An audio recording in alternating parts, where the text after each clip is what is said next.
சிவாய நம. ஆன்மீக அன்பர்கள் அனைவருக்கும் அன்பு வணக்கம். நாம் இன்று தேவார பாடல் பெற்ற காவேரி தலங்களில் 50வது தலமான திருப்பழனம் என்ற தலத்தை பற்றி பார்க்கலாம்.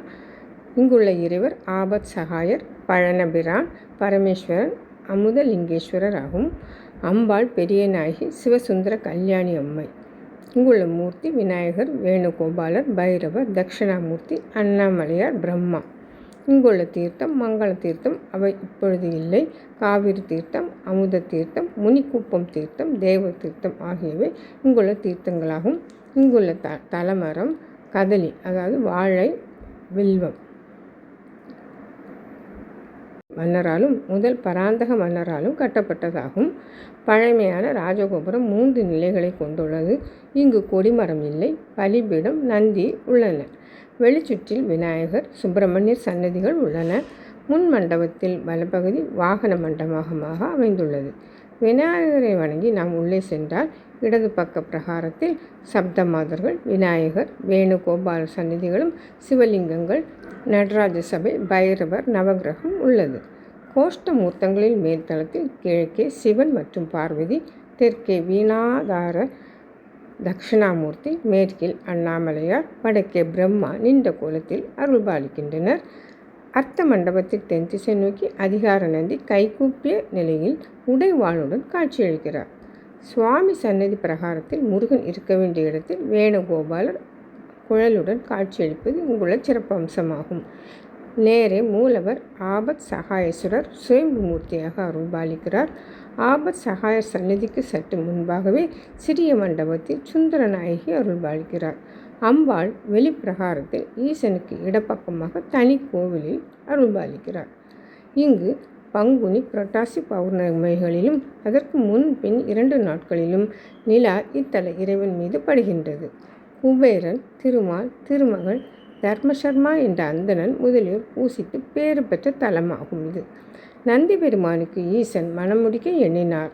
சிலாத முனிவரின் மகனான நந்திக்கு திருமழப்பாடியில் திருமணம் நடைபெற்றது. நந்தியும் ஈசனுடைய பிள்ளை போன்றவர் என்பதால் அவரை ஏழூர் ஊர்வலமாக அழைத்து வர ஈசன் விரும்பினார். ஊர்வலம் திருவையாற்றில் தொடங்கி திருப்பழனம், திருச்சோற்றுத்துறை, திருவேதிக்குடி, கண்டியூர், திருப்பூந்துருத்தி, தில்லைஸ்தானம் வழியாக மீண்டும் திருவையாற்றை வந்தடையும். திருமண தினத்தன்று சிவபெருமான் கண்ணாடி பல்லக்கில் எழுந்தருளியிருக்க, நந்தி அவருடைய மனைவியுடன் இருக்க ஏழூர் உற்சவமாக செல்வதுதான் சப்தஸ்தான விழாவின் ஐதீகம் ஆகும். இதில் 7 ஊருக்கும் பல்லக்கு தோள்களிலேயே சுமந்து செல்லப்படுகின்றது. சித்ரா பௌர்ணமி என்று சப்தஸ்தான விழா வெகு விமர்சையாக இங்கு நடைபெறுகிறது.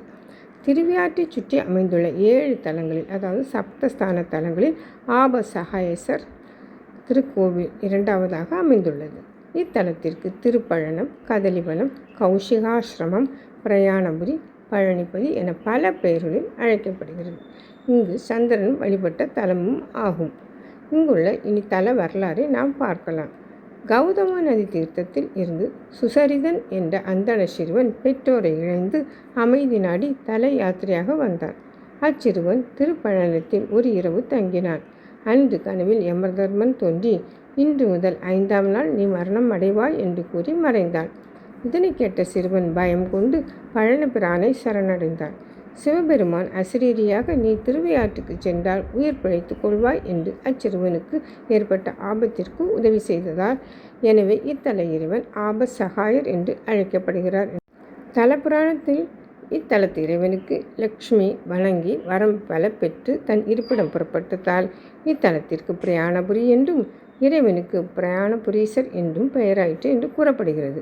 கௌசிக முனிவரின் ஆசிரமம் இத்தலம் பார்க்கடலை கடைந்த பொழுது கிடைத்த அமுதத்தில் கௌசிகர் பங்கை பத்திரமாக ஒரு பாத்திரத்தில் மூடி வைத்திருந்ததாகவும், இதனை அறிந்து கொள்ளையடிக்க வந்த அசுரரை இத்தலத்து இறைவனால் தோற்றுவிக்கப்பட்ட ஐயனார் காளி மூலம் அளிக்கப்பட்டதாக கௌசிகர் அமுதத்தை கொண்டு சிவலிங்க பிரதிஷ்டை செய்தார் என்பதும் ஒரு புராண கதையாகும். இத்தல இறைவனை திருஞான சம்பந்தர், திருநாவுக்கரசர் ஆகியோர் தனது தேவார பாடல்களை பாடியிருக்கிறார்கள்.